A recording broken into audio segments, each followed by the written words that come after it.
Uh, Good afternoon, everyone. Thank you so much for attending our webinar today on keeping kids healthy and hydrated. And so today's webinar is sponsored by Midwest Childcare.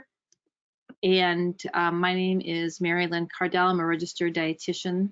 And so we appreciate Midwest Childcare supporting these webinars to provide you with free licensing hours throughout the past couple of years. So thanks so much to Midwest Childcare for offering this opportunity for all of you.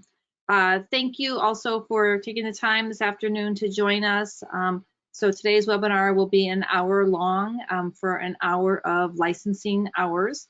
And in order to receive the licensing hours, it is required that you attend the entire webinar and that you participate in all the polls as well as the survey at the end. So that is the expectation because that's how the state recognizes that you were an active participant. So I really appreciate you all spending the time with us and participating. There is going to be several polls throughout the webinar. And so the polls will pop up on your screen and you can just answer those. We also have a questions tab. So if you have any questions throughout this webinar, please feel free to ask those questions and I'll get to them as soon as I can. And so there's a questions tab. So just type in whatever questions you have. We also have 2 handouts for you to download and use for your own resource. So there's 2 handouts in the handout section if you want to download those before you exit the webinar today. So thanks so much. I'm excited about sharing this webinar today, especially on a hot, humid day like it is today in Omaha or Nebraska. So thinking about water, we know that water is one of our primary nutrients that we need. And it has some of the most, valuable roles. It's involved in pretty much most functions of our body. So pretty much everything that our body does has to do with water and fluid. And so we do know that hydration is really an important part of our survival as a species and how we are able to continue to do the things that we want to do. It really negatively impacts our body significantly. And can lead to death if we do not stay adequately hydrated. So we know kind of on the start, kind of starting from the left side of this, it forms saliva, and why saliva is important is that's where the enzymes that digest our food. So if you are chewing our food, the saliva starts to break down that food in our mouth so that the saliva is what's carrying those enzymes and also moisturizing that food so it can be digested. It also keeps what we call our mucosal membranes moist. So all the areas in our nose and our mouth and all of our cells need to be moist. And so that water helps in keeping them moist so that they can survive. And so our body's cells, we have billions and billions of cells in our body. Each of them have water. And so we know that every single cell of our body is made up of what has water in it. It also flushes our waste, so it's important for fluids, for our bowel movements. It's important we have a urine. All those things kind of get out the toxins, kind of get out anything that our body doesn't need. So it helps to rid our body of any of our waste. It lubricates our joints. We do need that, especially as we get older. Our joints, that lubrication is really important for our joints. Every single one of our muscles, why our muscles weigh more than fat is because muscles are mostly water. And so our muscles, that's generally why individuals who are highly muscular tend to weigh more. And that water and that muscle is a high percentage of water. Our brain requires water. So it's interesting that our brain is made up of fat. Fat is what it's made of. That's why fat's really important for little ones as they're developing. Our brain uses glucose as its main energy source, but all of it is water is necessary so that the neurotransmitters, which are the information transmitters in our brain, need water. Another really important regulation in our body is regulation in our body temperature. So humans are able to to regulate their own body temperature. And how we do that is through sweat and through respiration or breathing. And so sweating is our body's way of cooling itself. So if we get hot, our body cools itself. So interestingly, I work a lot with eating disorders and individuals who are malnourished if their bodies aren't getting enough calories. A calorie is heat. That's pretty much how our body looks at it. It's heat, it's energy. And if we're eating enough calories, our body is producing heat to keep our body temperature at where it's supposed to be. But individuals who are undernourished, who aren't eating enough, their body doesn't even have enough energy to maintain their body temperature. So their body temperature is lower. So oftentimes they don't sweat. So a lot of my clients don't sweat because their body temperature is low. So what happens is sweating is our body's way of cooling itself down. So when our temperature gets high, our body temperature gets high, we cool ourselves down. So for example, exercise, we burn calories. Calories are basically heat energy. So when we exercise, we burn more calories. That calories are produce heat. We need to cool ourselves down, so we sweat more when we're exercising. That's kind of how our body manages itself. So it's pretty cool, I think, to see that. Our body also, water also acts as a shock absorber, especially for the brain and spinal cord. We know that that's so important. So that it's kind of that water need is that shock absorber, so our brain doesn't just get kind of whacked every time we may hit our head. It converts food to energy, so we need water for the chemical processes. So the mechanics of breaking our body down from food into the energy it needs takes water. It also helps deliver oxygen all over our body. So, and there's other, lots of other things that water do, but these are kind of these main things that people think about when we think about why our body needs water. And we know, we cannot survive without water. So there's some thoughts that, we can go up to 10 days without food. We can't go more than 2 days without water. That depends on everybody's body, your surface area, how old you are, how hydrated you are. So there's lots of different, it's not like a cut and dry. But the important thing is our body needs water every single day in order for it to work its best. And we know that kiddos are at higher risk of getting dehydrated. And so we just want to make sure that we're keeping our kiddos well hydrated. So water in our human organs, so 73% of our brain is water, 83% of our lungs are water, 71% of our liver is water, 79% of our muscles is water, 73% of our heart, 79% of our kidneys, 64% of our skin, and 31% of our skeleton is made of water. So I think this is a really cool slide. It really shows you how our body is mostly water, and how important water is in maintaining the health of our bodies. We also know that proper hydration is really important for our mood, our brain function, and also from us getting really tired. So oftentimes when people are really, really tired, it could be in a relationship to fluid and water. And so making sure that we stay hydrated helps our body to work its best, our brain to work its best, and keeping us from getting overly fatigued. So the adult is about 60% water. We know this can fluctuate a little. An elite athlete may have more water. Men may have more water, and that's because they have more muscle.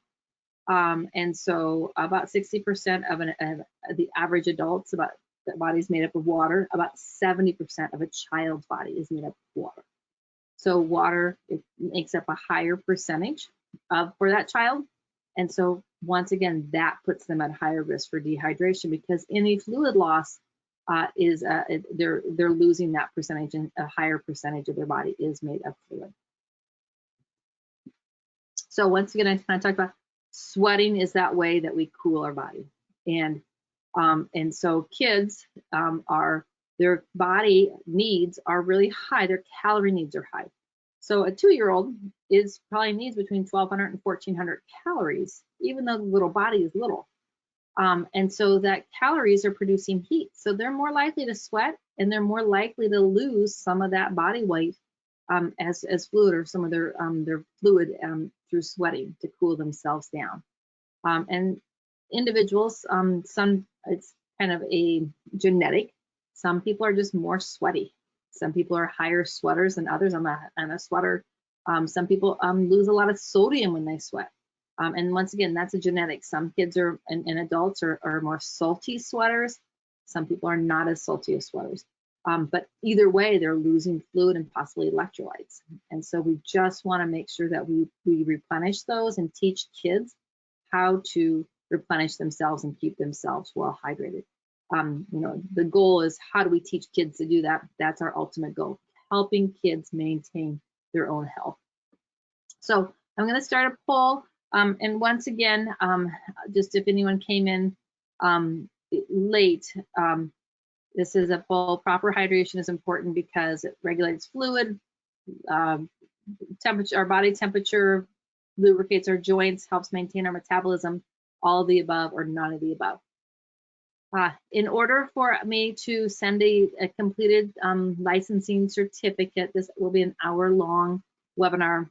In order for me to provide you a certificate, the state does require that you participate in the entire hour-long webinar, that you participate in all the polls, as well as the survey at the end.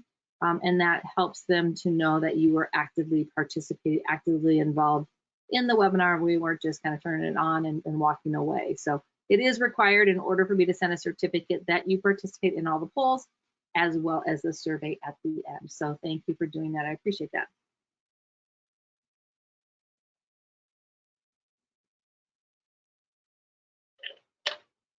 Looks like we have a couple outstanding voters. I'm going to do another 10 seconds to get your vote in. Once again, I cannot give a certificate if you're not participating in the polls. All right, I'm going to close the poll and share the results. So proper hydration is important because it helps in regulating our body temperature. That's true. It lubricates our joints. That's true. And helps maintain our metabolism. That's true. All of the above were true. And so, it looks like majority of you guys all got that correct. So proper hydration is super important for our regulation of our body temperature, lubricating our joints, helping our metabolism. So we know that it's got a vital role in our body.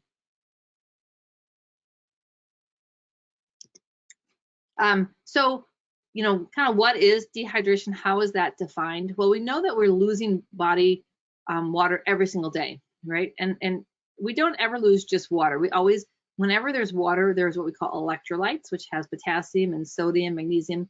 And so these electrolytes are kind of inside of our water. They kind of help, they go hand in hand with our water. So every time we lose a little bit of water, either through sweating, through urination, through spitting, any of those types of things, we're losing water. And because we're made mostly of water and electrolytes, that we need to make sure that we replenish whatever is lost, or else our body gets dehydrated. So our body can get dehydrated fairly easily. And so we want to make sure that we are kind of keeping up with that. So when we think about mild to moderate dehydration, generally that's because we're not drinking enough water, especially if it's hot, or if we're doing some type of exercise. But we do know that there's a lot of Americans that don't drink enough water just sitting at their desk or being, kind of everyday working.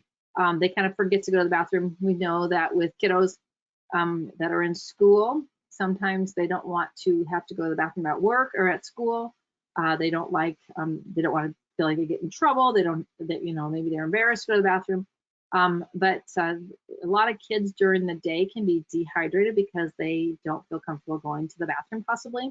And so, especially in the child care center, really getting it comfortable, having kids go to the bathroom, making that a comfortable, giving them, opportunities if they have to go to the bathroom, responding to that is really important so that they can teach themselves how to listen to their body, how to keep fluid so that they can go to the bathroom on a regular basis. So this is kind of like what we call mild to moderate dehydration. This is generally something that we just know those kids, or people, adults, may be a little bit more tired. They may not have as much, concentration. They may have dry mouth. but it's not anything that generally is extremely serious. We just want to make sure that we're kind of encouraging adequate fluid. But severe dehydration can be life-threatening and can be a medical emergency.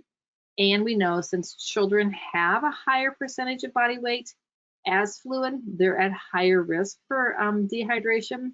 And because those little bodies are so little, just losing a little bit of extra fluid can be dangerous. We see this especially when kids are sick. If they're having vomiting or diarrhea, we really want to watch out. They're really at high risk. You know, adults are at high risk for dehydration with vomiting and diarrhea. Little ones, the risk is that much higher. And that's because they're losing that fluid, but they're also losing that electricity, right? The fluid and the electrolytes, sorry. Heat and humidity exposure. So once again, if it's hot outside, if it's really humid, our body's way of cooling itself down is to sweat, right?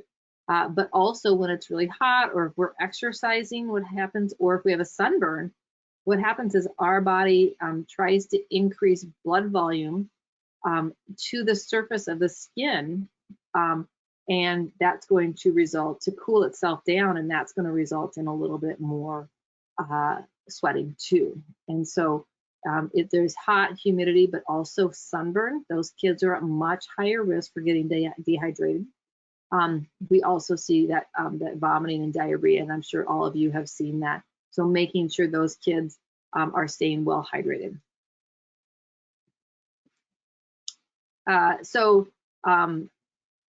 You know, children, we just want to make sure that the foods that they're eating have high water foods, but also these what we call electrolytes. And the electrolytes are those items that are in water that are in our body that help in every single muscle transaction in our body. So what electrolytes do is help with the exchange and contraction of our muscles in every kind of item in our body. So when our muscles are contracting and expanding, what happens is it's an electrolyte shift. And so those our electrolytes are constantly working in our body. And when we're getting dehydrated, those electrolytes can be out of balance too. And that can place someone at high risk for heart problems, as well as that dehydration. So we want to make sure that we're replacing fluids as well as those electrolytes. So, you know, kind of we talked about the sweating is our way for, you know, kind of our body cooling down. So we want to get kids in the habit of drinking fluids before, during, and after any type of activity. And so really, you know, talking, the more we can communicate about the importance of water and fluids to kiddos, the more likely they are to drink that. And so really kind of, you know, talking, you know, saying to the little ones, it's hot outside. We're going to make sure we take a nice drink, you know, glass of water before we go outside. Then during the outside time, stopping and taking water breaks. And then when you get back inside, you know, kind of talking to them about, oh, you know, it was hot, we sweated a lot. We want to make sure that we're replacing the fluids that our body needs. And that communication, it's for some people they say, well, gosh, that's too much, you know, information for a little one. We want to start introducing those concepts early so that they can start managing their own body appropriately. So as a guideline, we want at least 4 ounces of fluid about every 15 to 20 minutes when it's really hot outside or when they're super active. And so, you know, just really kind of encouraging that and talking to them about taking their water, about why they need that water, because it's hot, because it's humid, because their body is sweating, so that they can start recognizing that connection between sweating, hot, and the need for fluid. So thinking about, you know, 1 ounce of fluid is about 2.5 little gulps for kids that are about 4 years or older. So gulps. So making sure that they take several gulps, 2.5 gulps is about 1 ounce of water. So thinking about, a lot of times, you know, we talk about the heat and humidity, but when it's cold outside, we also know that we're losing body heat.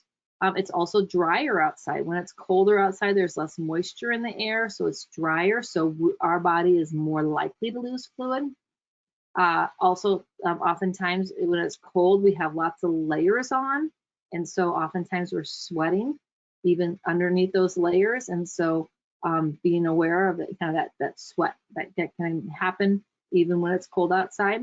And so we do want to make sure that we're talking to kids about the importance of staying hydrated even when it's cold outside.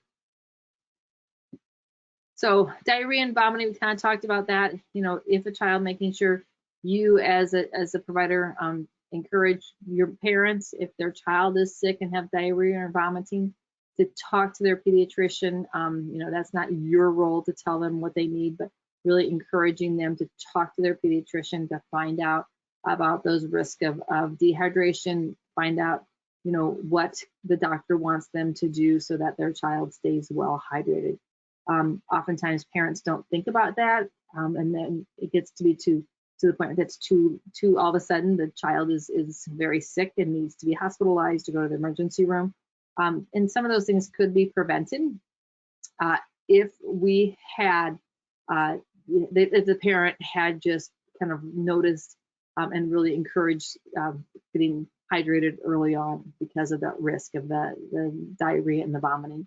And so you as that provider could kind of help them, you know, remember the importance and talk to their pediatrician so that that child does not get dehydrated. So catching it before it gets to be a problem. And once again, we talked about that sweat, really kind of recognizing those little ones, they are sweating a lot, and we're going to talk a little bit about why they are at higher risk because of that. And then pee, we're going to talk a little bit about pee and why we want to teach kids about their urine. But we also know that children's urine is a little bit more concentrated than adults, and so they're more likely to get dehydrated. We'll talk about that. So kind of infants and young children are more susceptible to getting dehydrated than adults. So even if you guys aren't dehydrated, little ones may be at higher risk. So really making sure that you're encouraging that fluid, not just kind of based on your own self, but knowing that they are at higher risk to get dehydrated faster than an adult is. And the reason is because kids lose more water through their skin. And that's because they have a greater surface area. So their body is made up of more water. So they can lose it faster than grown-ups. But also kids' urine is more diluted. I think I said concentrated earlier, but diluted. Kids' water is more diluted, which means they pass more water through their bodies more quickly than adults. So they may pee more often, and it's because of that diluted fluid. Their urine is more diluted, and because it's more diluted, it's not as concentrated, they pee more often and they lose more fluid that way. And so we know that kids, you know, these two things, because they have greater surface area, more likely to lose that fluid through their skin, but also more likely to lose urine, more fluid through their urine. Those are the two main things that put kids at higher risk for dehydration than adults. We also know that young kids, they don't really, they're not educated, they don't understand, they're not aware, they may not be able to communicate whether they're thirsty or identify what that sensation of thirst is.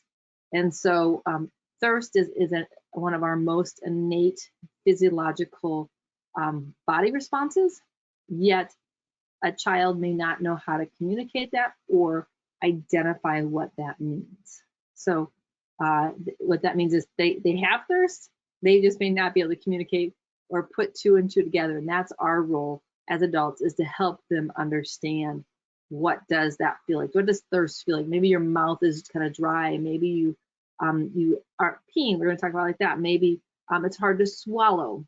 Maybe they have kind of like some dry cracking around their mouth or something. Those are all indications of some dehydration. We'll talk a little bit more about some other ones too. And so we also know that kids are relying on adults to meet their hydration needs. And so we, as the adult, want to really prompt those kiddos about the need to have adequate fluid. And so prompting them, are you thirsty? Let's have a drink. And keeping water bottles and access to them. What they found is because kiddos, they're not going to recognize that ahead of time, we want to make sure that we're always encouraging them to check in with themselves, see if they're thirsty, take some water, and stay hydrated that way. So we know that dehydration is going to look a little different in infants as it will in adults and young children. And so we want to make sure that we see those differences. So we know infants and children, who's at risk. Infants and children are higher risk than adults, especially if they've had diarrhea, vomiting, or a lot of outside play. We know elderly adults, they are losing more fluid through their surface area too. The skin's a little bit thinner. People taking certain medications, so if you have kiddos on certain medications, they may be at higher risk for dehydration. Anyone like children who depend on someone else to provide them fluid. And then anyone who has prolonged activity or exposure to hot or humid weather. And so, especially if kiddos are outside, they go. It's 1 to 100 for them most of the time. They're kind of going. So they're more likely to be at risk for dehydration if they've been playing outside. So when to worry, we're going to kind of talk about that, but especially if they're unconscious or delirious, obviously that's an emergency. We need to call 911. If they're not urinating at all, if they haven't had wet diapers, those are things we want to call emergency.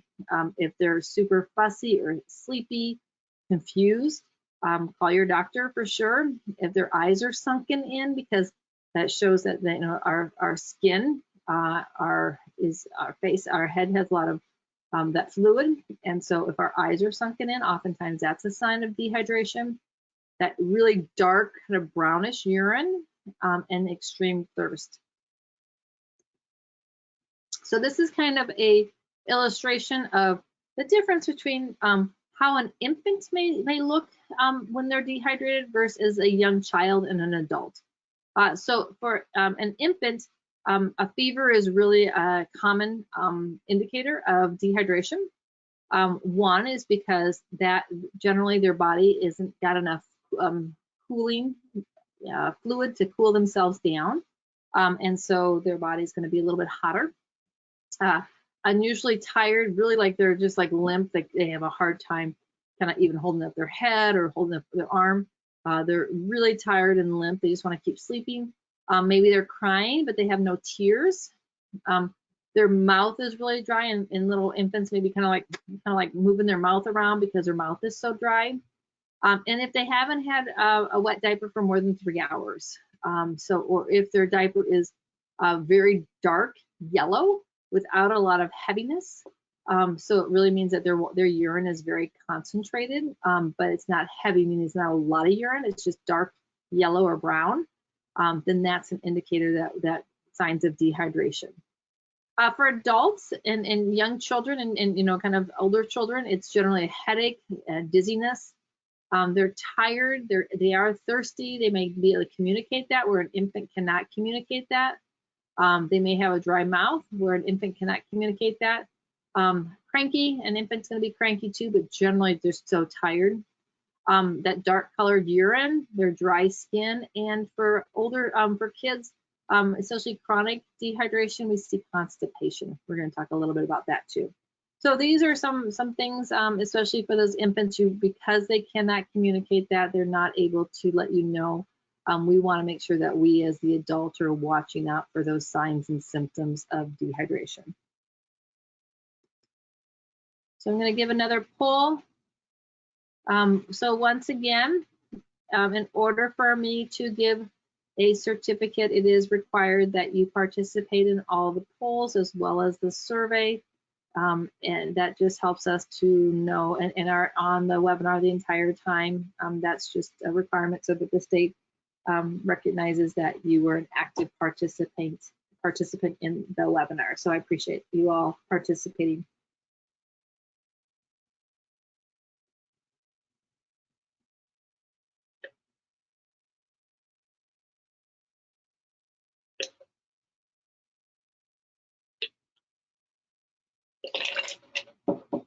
I'm going to give about 15 more seconds to get the final.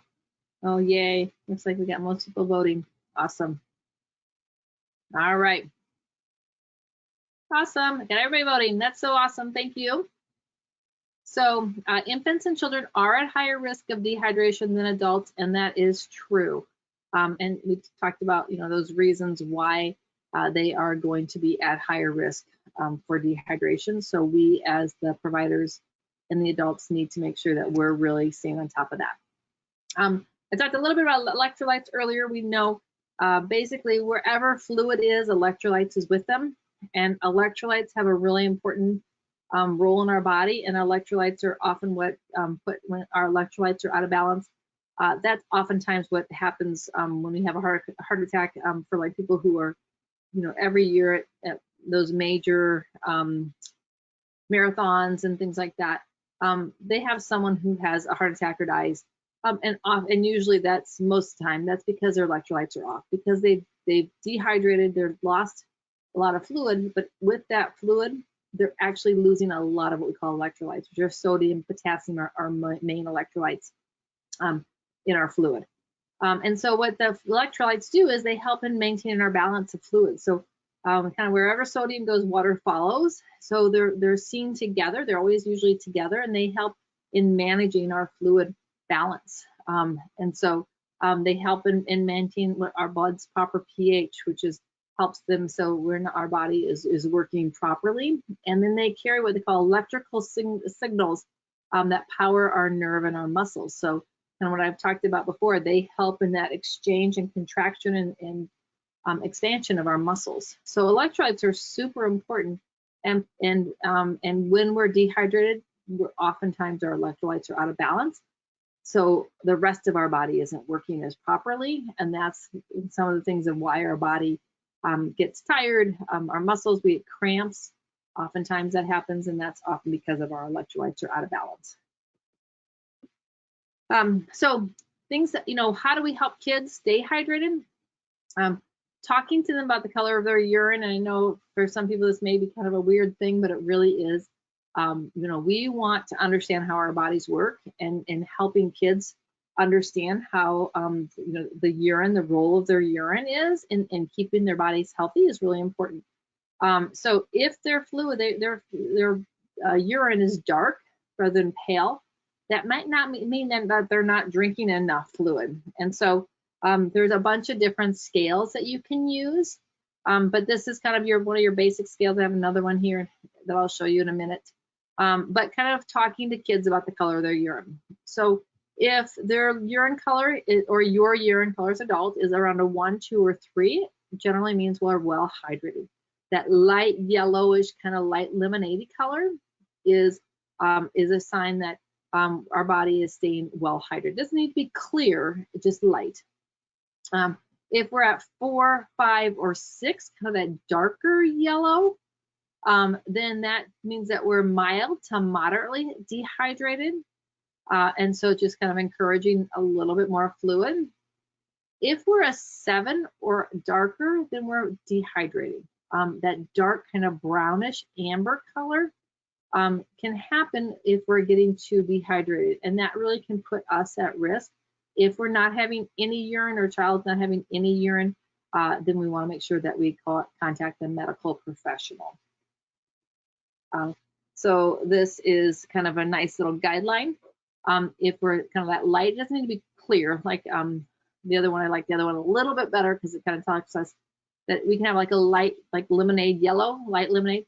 We just want to make sure we're staying hydrated, keeping drinking water as normal.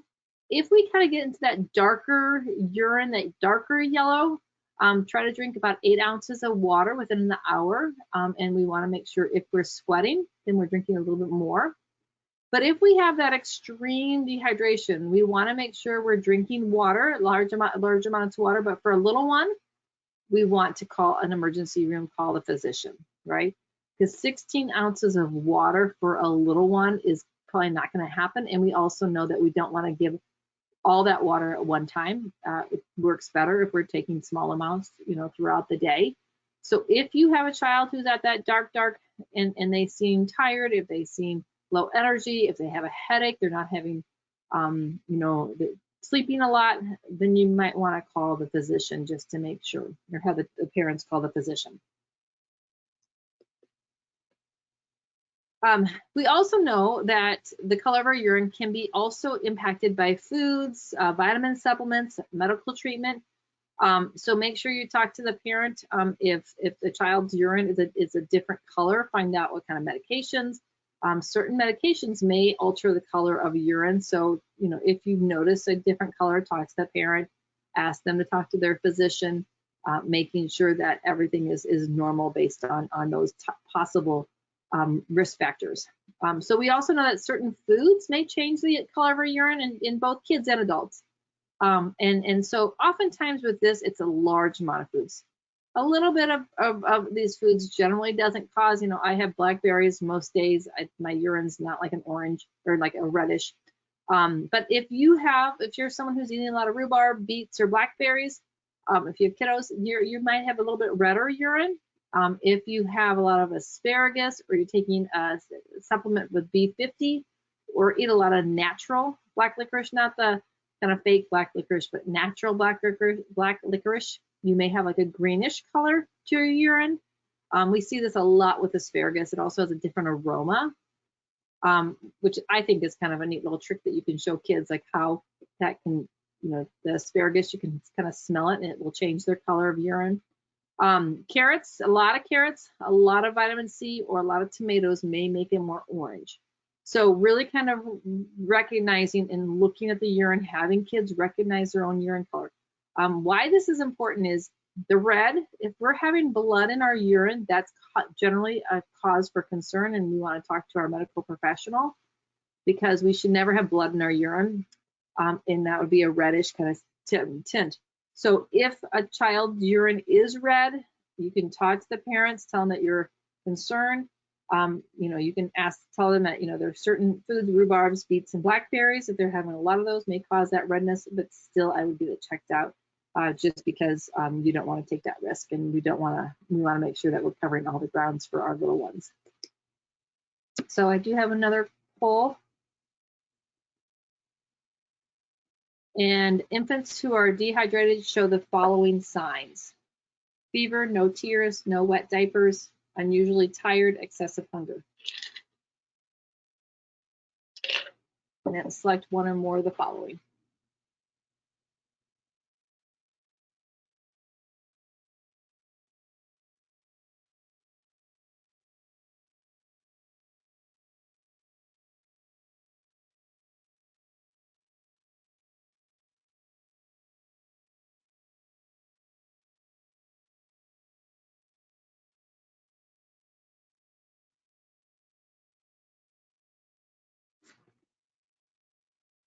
Okay, we'll give everybody a couple more seconds.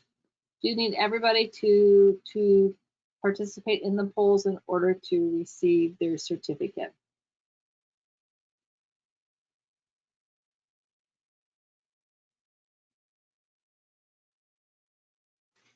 All right, awesome.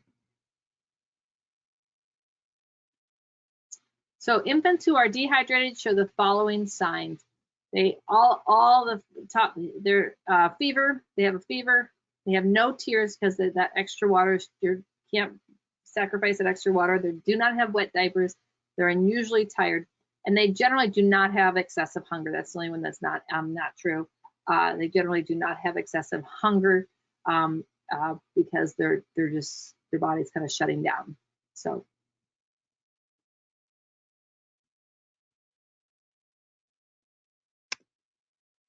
tips to encourage, making sure kiddos stay properly hydrated is get portable water bottles. We want to make sure that every child has their own water bottle, their own name on a cup, however you want to do it at your particular center.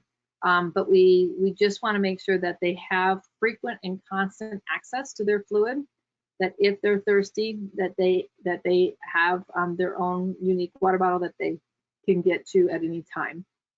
You can mark lines on the water bottle to show how much they should drink by a certain time. Some people use like colored rubber bands, offering fun little cups or silly straws to encourage extra fluid intake, and then also being a good example and drinking your water throughout the day. So if you're someone who has their water bottle always with them, and you're kind of sipping on your water and talking about how water tastes so good and it helps me feel hydrated and gives me energy, we want to really talk positively about the things that water do, and so that role modeling is really important for little ones. Other things like colorful cups or crazy loopy straws, bringing their favorite cups from home, or having their own personalized water bottle is another way to make sure that they have that fluid. We want to make sure that when we're drinking fluid, it's primarily water. We don't want a lot of things in their water bottle except water. We want to, of course, avoid all caffeinated beverages. One, because they're little kids, they don't need that caffeine. But also we know that caffeine is what we call a diuretic, and a diuretic is something that makes you urinate more often, or it takes the fluid. So when we have more caffeine, our body is generally going to pee more often, and so we're gonna lose more fluid because we're peeing more often. So we know that excess of caffeine intake causes dehydration.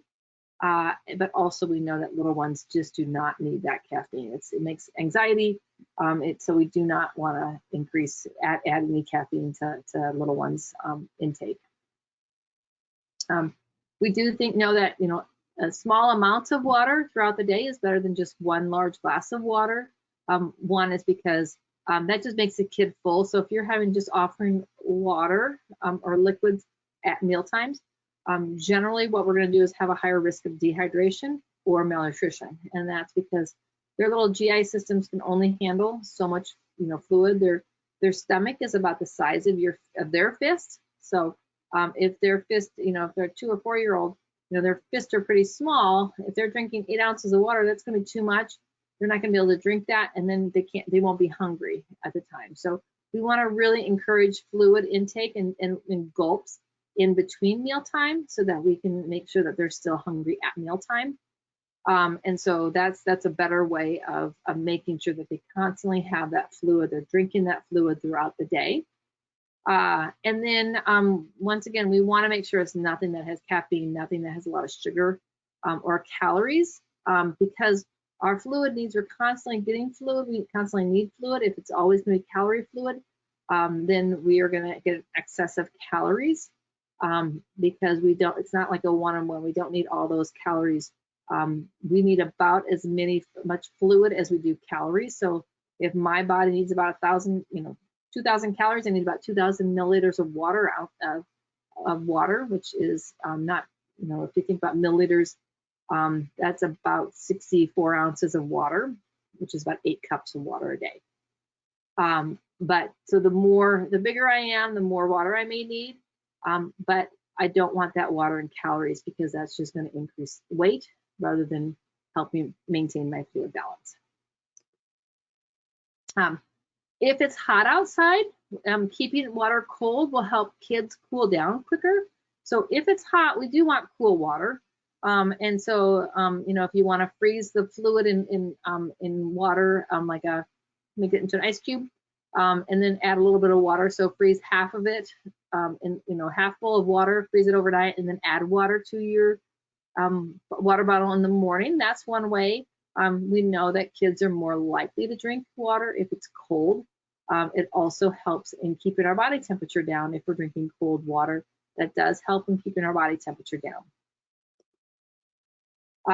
So we also think about really watery foods that are going to be helping provide. Oftentimes these foods have a lot of potassium in them, and so that potassium is going to help. That's an electrolyte, but also getting that extra fluid. So fruits and veggies are going to be some of our great sources of watery foods. Things like tomatoes, cucumbers, lettuce, watermelon, oranges, grapes, peaches, strawberries, high water content, as well as all of our citrus fruits.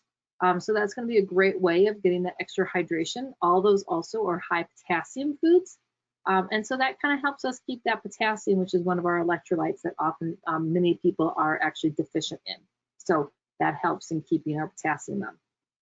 Other things which I love to do is add orange slices, lemon slices, limes, cucumber, mint to my water, give a little bit of flavor. Without a lot of extra calories, without very minimal calories.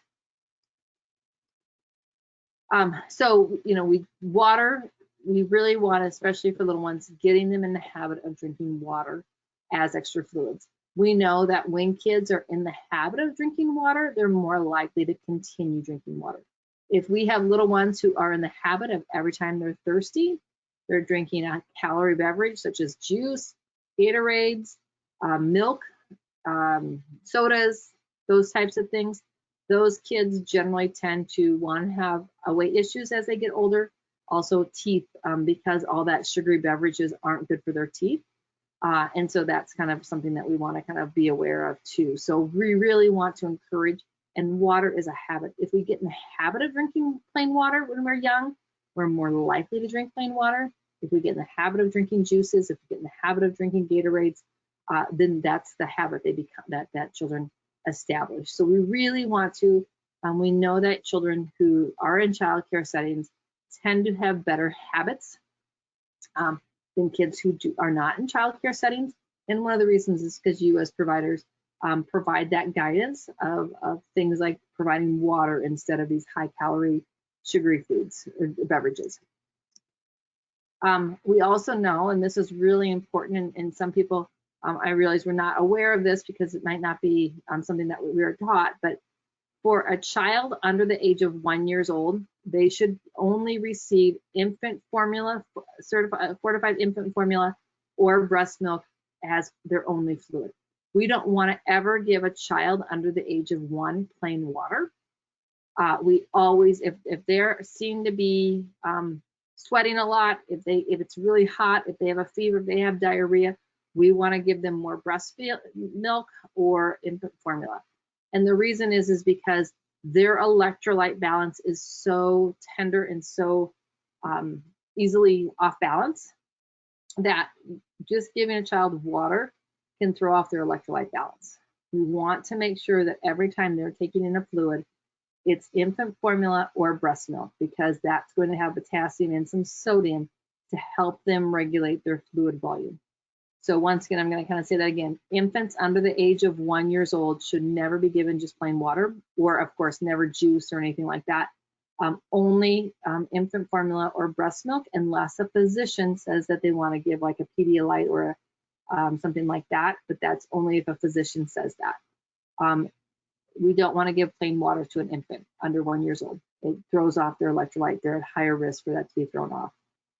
Over 1 year old, they can get electrolyte, they can get water because their body's a little bit better at regulating those fluid balances. But once again, if we have a one who's just 13, 14 months, they're having a lot of diarrhea, if they're having a lot of vomiting, we do want to make sure that they're talking to their physician, because their physician may want to not just give plain water, may want to give something like a Pedialyte to keep their electrolytes in balance. So just kind of being aware of that.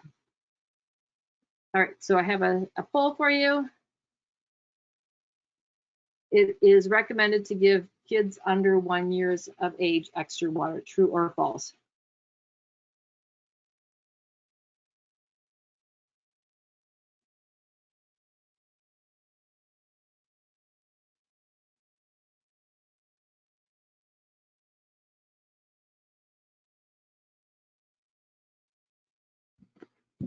All right, so just a couple more seconds to get everybody a chance to vote.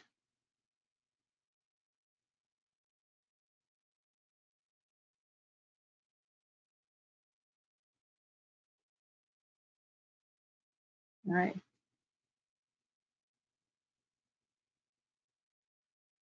Looks like we have 2 more people that need to vote, so give you another 5 seconds. Once again, we can't give certificates if we're not voting. We're not doing the polls. Okay, I'm going to close the poll.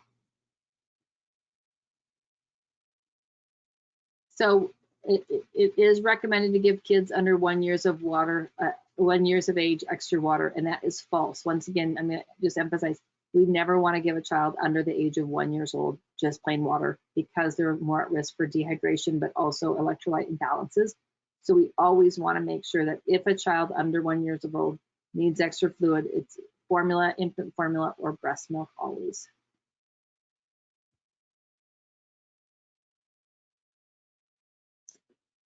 So kind of how much water, this is just kind of a general, and this is just water itself, not total fluid. So Ages 1 to 3, about 35 ounces. 4 to 8, about 46 ounces. And 9 to 13 for a girl, about 57, and boys are higher, and that's because they have a higher muscle rate. So boys have more muscle than girls, and generally they weigh more than girls, and so that's why when we get to the 9 to 13-year-old boys versus girls, that's why that difference is there.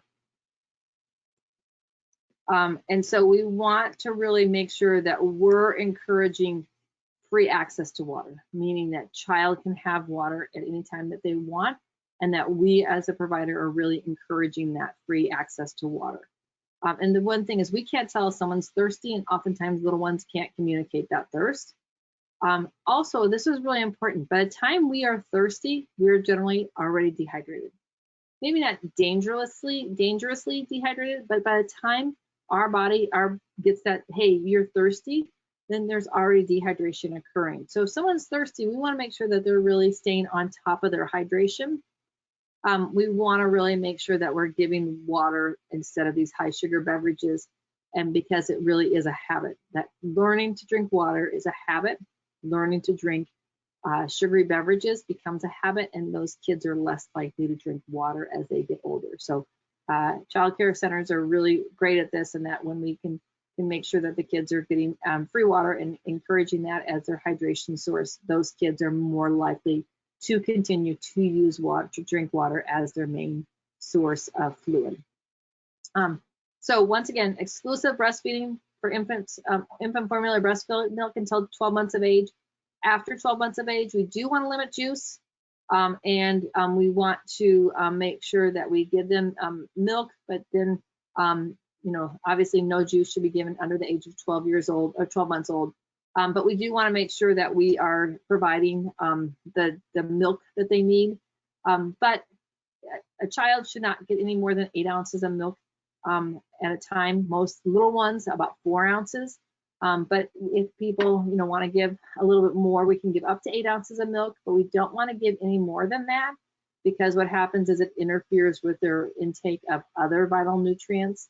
And so we want to make sure that we're staying hydrated in between our meals, so that they're not just drinking at their meals, because they're going to drink large amounts and are less likely to get the nutrition that they need throughout the day.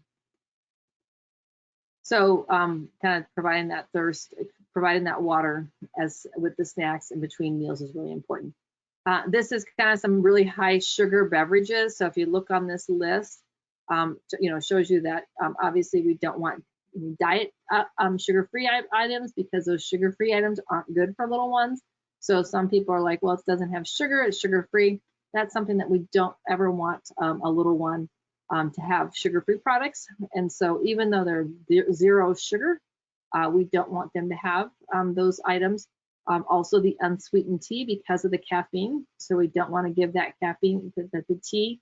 And then our sports drinks are going to have a lot of sugar in them, but they're also, we want to make sure that we're not just giving extra electrolytes unless we know that that child needs them. So we really want to avoid all these kind of beverages, even though they're sugar-free, because, and really encourage the water intake rather than some of these other beverage alternatives.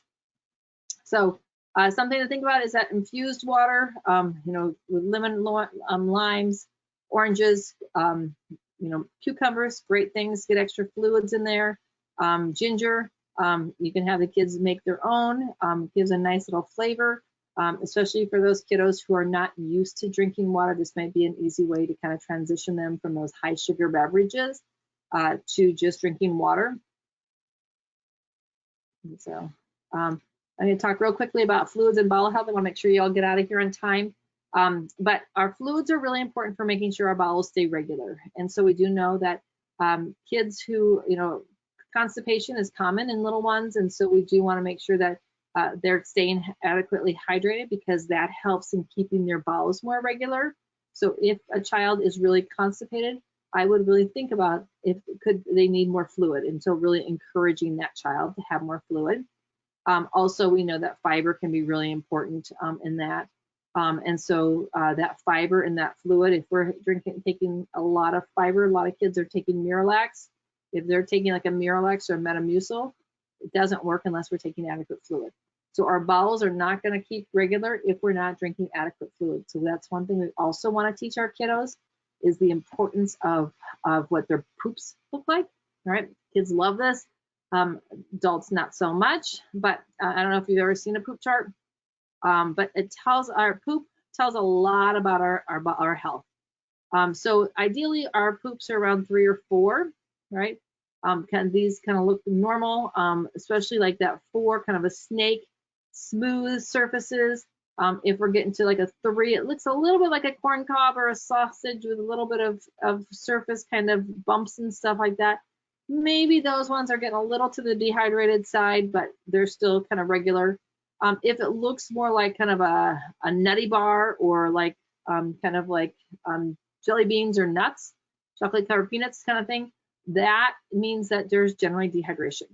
They're not getting enough fiber, they're dehydrated. So we really want to make sure that those kiddos are getting adequate fiber, but they're also drinking enough fluid. If they're like the 5, 6, or 7, that could be a sign of some maybe low fiber intake, that maybe their GI system is off whack. We see this when kids are sick oftentimes, and then that kind of that week or so after, their bodies are kind of getting back, and that's because they're what they call their intestinal tract is kind of getting back on track with the good bacteria.